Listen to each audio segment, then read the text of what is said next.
एक समय की बात है जब भारत के किसी गांव में फलों की बहुत कमी हुआ करती थी। तब भगवान ने अपने एक दूत को भेजा कि जाओ और लोगों से कह दो कि हो सके तो वो एक दिन में बस एक ही फल खाएं। सभी लोग ऐसा ही करने लगे। पीढ़ी दर पीढ़ी ऐसा ही होता चला गया, जिससे वहां का पर्यावरण संरक्षित हो गया। क्योंकि बचे हुए फलों के बीजों से और भी पेड़ निकल आते थे, कुछ दशकों में ही पूरा गांव हरा भरा हो गया। अब वहां फलों की कोई कमी नहीं थी। लेकिन अभी भी लोग एक दिन में बस एक ही फल खाने का पुराना रिवाज मानते थे। वे अपने पुरखों द्वारा दी गई नसीहत के प्रति काफी वफादार थे। दूसरे गांव वाले उनसे बचे हुए फलों को देने का आग्रह करते, पर उन्हें लौटा दिया जाता था, जिसकी वजह से टनों टन फल बर्बाद हो जाते और सड़कों पर इधर उधर बिखरे पड़े रहते थे। ऐसा देख भगवान ने एक और दूत को बुलाया और कहा कि जाओ और गांव वासियों से कह दो कि वो अब जितना चाहें उतना फल खाएं और बचे हुए फलों को बाकी गांव को दे दें।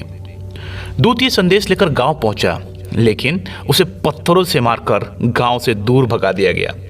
लोगों के दिलों में पुरानी बात इतनी बैठ चुकी थी कि उससे अलग वो किसी भी बात को मानने के लिए तैयार ही नहीं थे। पर समय के साथ कुछ युवा सोच वाले लोग पुराने रिवाजों के खिलाफ आवाज उठाने लगे। लेकिन इतनी पुरानी परंपरा को छोड़ना आसान न था। इसीलिए इन लोगों ने अपना धर्म ही छोड़ दिया और अब जी भर के फल खाने लगे तथा बचे हुए फलों को दूसरों में बांटने भी लगे। कुछ सालों में बस वही लोग धर्म को मानने वाले बचे जो खुद को संत मानते थे।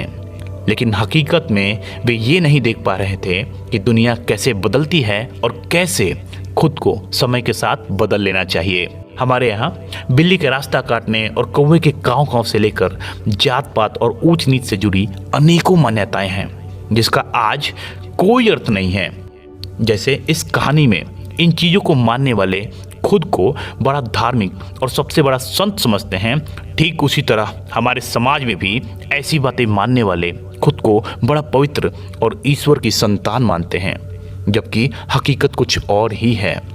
हमें भी समय के हिसाब से अपनी सोच को विकसित करना चाहिए। जो कल सही था वो आज गलत हो सकता है और जो आज सही है वो कल गलत भी हो सकता है।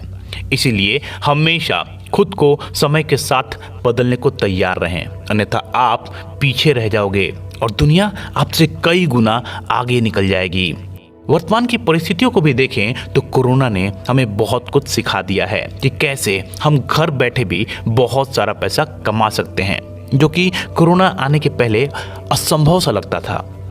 पहले लोगों का यह मानना था कि शिक्षा सिर्फ स्कूलों से ही ली जा सकती है, लेकिन आज पूरी दुनिया सिर्फ इंटरनेट की मदद से घर बैठे शिक्षा ग्रहण कर रही है और लोग घर से ही लाखों करोड़ों कमा रहे हैं।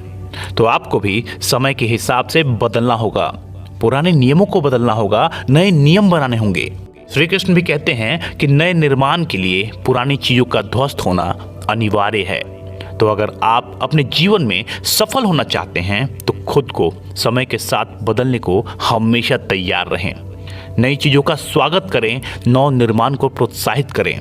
फिर आपको भी सफल होने से दुनिया की कोई भी ताकत रोक नहीं पाएगी।